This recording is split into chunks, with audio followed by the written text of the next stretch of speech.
ঢেলে দিয়ে কি থালায় দিয়ে করবো? পিঁপড়া বাইরে দে।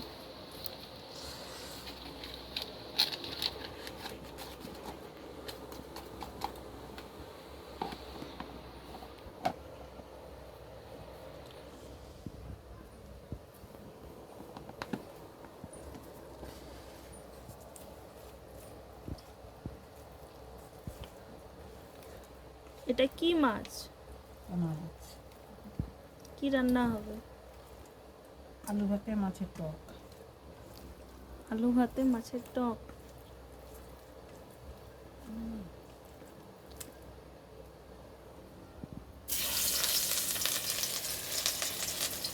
খুব ভালো। গরমে তো এখন রোদ তো বাইরে হালকা হালকা, আজকে একটু গরম আছে। আলু ভাতে মাছের টক খেতে খুব ভালো লাগে।